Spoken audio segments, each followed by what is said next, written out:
কি বানাইছ? আজকে আজকে বানাইছি তিতা করলা আলু দিয়া ভাজি। আর এখানে আছে ডাইলের বড়া, মুসুর ডাল বড়া করে আলু দিয়া এই যে মাখা মাখা করে তরকারি বানাইছি। খাইয়ে দেখো কিরকম লাগে। দারুণ হয়েছে কিন্তু সেন্ট বেরিয়েছে তরকারি। সকালের ডাল ভিজাই দিয়ে গেছিলাম যে এটি দিয়ে বানাইছ? আমি বলছি আরো ডাল বানাইবা। না, ভিজাই ডাল বানাইনি। এটা কোন দেশের খাবার নিয়ম আমি জানি না। না যে দেখো, কালকেও ভাত দিছি, কয় কি বেশি দিয়া দিছি বলে।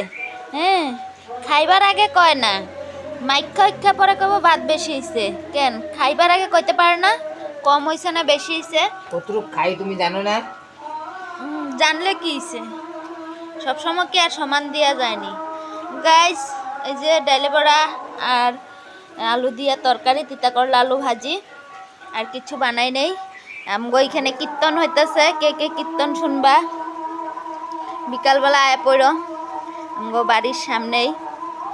তো এই যে কেরম হয়েছে তরকারিটা, কেরম হয়েছে? ভালো হয়েছে। ভালো হয়েছে তো খাও।